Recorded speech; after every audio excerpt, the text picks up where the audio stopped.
Agora é hora da nossa parceria exclusiva com o Bom Dia Mercado e a gente conversa aqui com ela, Ana Cate, editora do BDM Online. Ana, atualiza então aí pra gente, né, o que vem na agenda da Rosa Riscala hoje. Bom dia para você. Bom dia, Débora. Então, como vocês falaram, né, agora há pouco, o índice de volatilidade VIX, conhecido como medidor do medo em Wall Street, disparou muito ontem.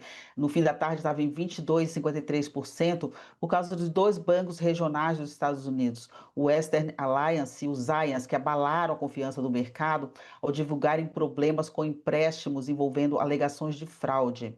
O Zions reconheceu uma perda de 50 milhões de dólares relacionados a um devedor fraudulento, e o mesmo aconteceu com o Western Alliance. Os bancos que assumem prejuízos com empréstimos inadimplentes têm sido manchetes com mais frequência nos últimos 2 meses, e o temor é uma reedição da crise bancária de 2 anos atrás, que faliu bancos como o Silicon Valley Bank e o First Republic Bank. Isso bastou para Nova York entrar em estado de alerta e provocar uma corrida para a segurança que continua hoje, né? Os futuros de Nova York estão em queda e contaminam aí outros mercados.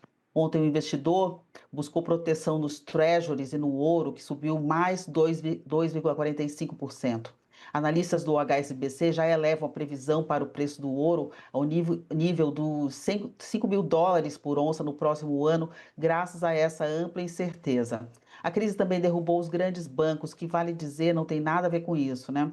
O dólar só não subiu por causa das apostas generalizadas de corte de juros nos Estados Unidos, que ontem foram praticamente confirmadas pelos membros do Fed que deram entrevista ou discursaram. O Fed Boy indicado por Trump, o Steven Mnuchin, chegou a falar em corte de 50 pontos base. A moeda no exterior está no caminho da maior queda semanal em mais de 2 meses, nesse combo Fed-dovish e crise nos bancos regionais. Por aqui, essas preocupações com o crédito ajudaram a desacelerar a apreciação do real, mas o alívio com a flexibilização pelo Fed falou mais alto para o câmbio, apoiando o real. O dólar fechou ontem a 5,44, em queda de 0,35. Após o fechamento, o Banco Central informou que na próxima segunda-feira, às 10h30, realiza 2 leilões de linha de até US$ 1 bilhão no total. Débora. É isso. E as negociações finalmente começaram com os Estados Unidos, né, Ana? Bom, o que você conta aí sobre essa reunião? Pelo menos o governo tem dito que foi muito positiva, né? Sim, finalmente começaram. Foi breve, né, o pronunciamento do chanceler Mauro Vieira sobre o encontro com o secretário de Estado dos Estados Unidos, Marco Rubio, ontem em Washington. Ele se limitou a dizer que foi um começo auspicioso da reaproximação entre os dois países, que a reunião teria durado cerca de 1 hora e foi muito produtiva, num clima de excelente descontração. Vieira confirmou que Lula e Trump devem se encontrar em breve, embora a data e local não estejam ainda definidos. Ao ser questionado sobre a possibilidade dos presidentes se encontrarem na Malásia no fim do mês, como foi especulado, o chanceler não descartou essa possibilidade, disse que vai depender se coincidir as datas. A cúpula de ASEAN, do Bloco Econômico do Sudeste Asiático, acontece entre 26 e 28 de outubro. Lula vai estar lá e propôs se encontrar com Trump nessa ocasião. O Trump deve ir à Coreia do Sul entre 29 e 30 de outubro para encontrar o Xi Jinping. Vieira disse que reiterou a posição de Lula sobre a reversão da tarifa de 50%, mas disse que isso demandará uma negociação que ainda vai se iniciar nos próximos dias. O representante do comércio dos Estados Unidos, o Jameson Greer, participou também do encontro. Ele também comentou que a reunião com o Vieira foi muito positiva em relação ao comércio e questões bilaterais. Agora, a análise é que as conversas entre os dois países terão de culminar numa vitória política de Trump. Assessores de Lula avaliam que, diante da força geopolítica dos Estados Unidos, não há como construir um acordo se o resultado for somente o recuo americano em relação às sanções ao Brasil. Para discutir um tema que é de grande interesse dos Estados Unidos e do presidente Trump, o Brasil criou o Conselho Nacional de Política Mineral, que teve sua primeira reunião ontem com a presença do Lula. O ministro de Minas e Energia, Alexandre Vieira, confirmou que em 30 dias será instalado um conselho especial para tratar dos minerais críticos e estratégicos essenciais para a transição energética e a produção de bens industriais de alto valor agregado. O Vieira admitiu que essa é uma oportunidade para o Brasil de negociação com os Estados Unidos e confirmou o encontro com o secretário de Energia americano, o Chris Wright, no Canadá, numa reunião de ministros do setor também no fim de outubro. Débora. É isso. E agora essa conversa, né, sendo então encarada como muito positiva, né, entre a diplomacia brasileira e também, né, a diplomacia americana, mas tem uma outra coisa que pode acabar ofuscando, né, o brilho desse início de negociações, que é o orçamento de 2026, né, Ana?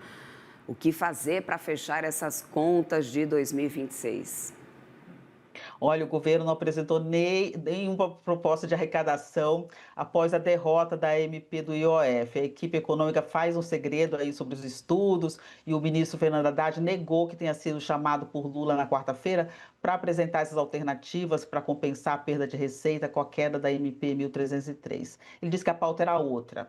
O líder do governo no Senado, Jacques Wagner, do PT da Bahia, foi mais otimista e afirmou que o governo pode optar por um projeto de lei com trechos incontroversos da medida que foi rejeitada, deixando então um déficit de 20 bilhões de reais para o ano que vem. O presidente do MDB, Baleia Rossi, disse, no entanto, que não há um clima na Câmara para votar qualquer projeto que implique uma elevação da carga tributária, ainda mais diante das eleições, né, que se aproximam. Os 15 bilhões de bloqueios e contingenciamentos, que também perderam validade, devem ser reeditados. A decisão do TCU de acatar recurso do governo e suspender a obrigatoriedade de calcular os gastos para atingir o centro da meta fiscal e não o piso, por sua vez, representa um alívio apenas temporário para as contas públicas. E é isso que deixa o mercado bastante desconfiado. Uma esperança para resolver o buraco de 2026 está no julgamento do STF sobre a ação que questiona a desoneração da folha de pagamento, que começa hoje no plenário virtual, com previsão de ser encerrado na próxima sexta, dia 24. Sobre a agenda está bem fraca hoje. O dia começa com dados de inflação. O IPC-FIP, que mede a inflação paulistana, caiu de 0,63% para 0,56% na segunda leitura de outubro. O IGP-10 de outubro subiu 0,08% em outubro, após alta de 0,21% em setembro, menos do que o previsto, que era 0,20%. Na zona do euro, a inflação de setembro ficou estável em 0,1%.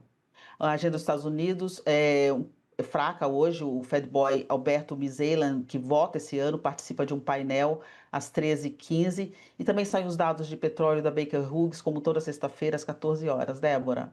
É isso, vamos aguardar então essa sexta-feira o que vem pela frente. Mau humor ainda deve prevalecer pelas bolsas lá fora e a gente vai atualizando por aqui. E eu conto com você aqui na segunda-feira, Ana. Bom final de semana para você. Até segunda. Obrigada, Débora. Bom Tchau, fim de tchau. semana.